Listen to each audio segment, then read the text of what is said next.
I'm Will Bolsover. I set up Natural World Safaris 18 years ago.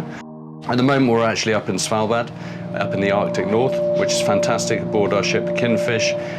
Hence you can hear a bit of noise in the background. There's people banging around, cleaning things up just after breakfast, but it's a working ship, so that's great. I love Svalbard. It's one of the best areas in the world to see polar bears. It's one of the most, which is good and bad, but accessible areas for that true Arctic experience. And on board our small ships, that really gives you sort of unprecedented access.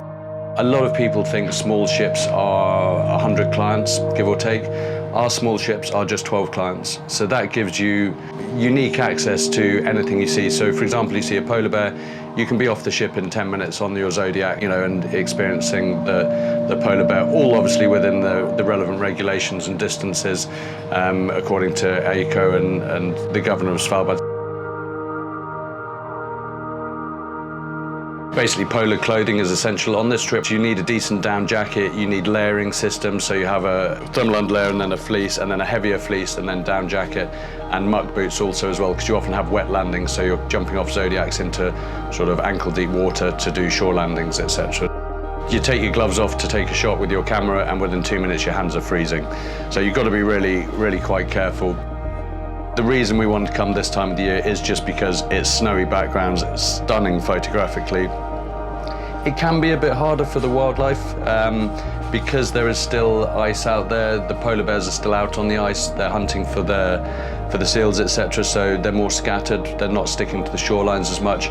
But that's the natural world as well. That's what you want to see in action. Yesterday or the day before, for example, we saw a beautiful female polar bear skirting the shoreline, and we followed her at a safe distance, and then she kicked out onto the ice line and just walked out on the frozen sea ice with the sun setting and silhouetted. It was absolutely stunning. You've got to let things happen. It is slow travel, it's that real travel.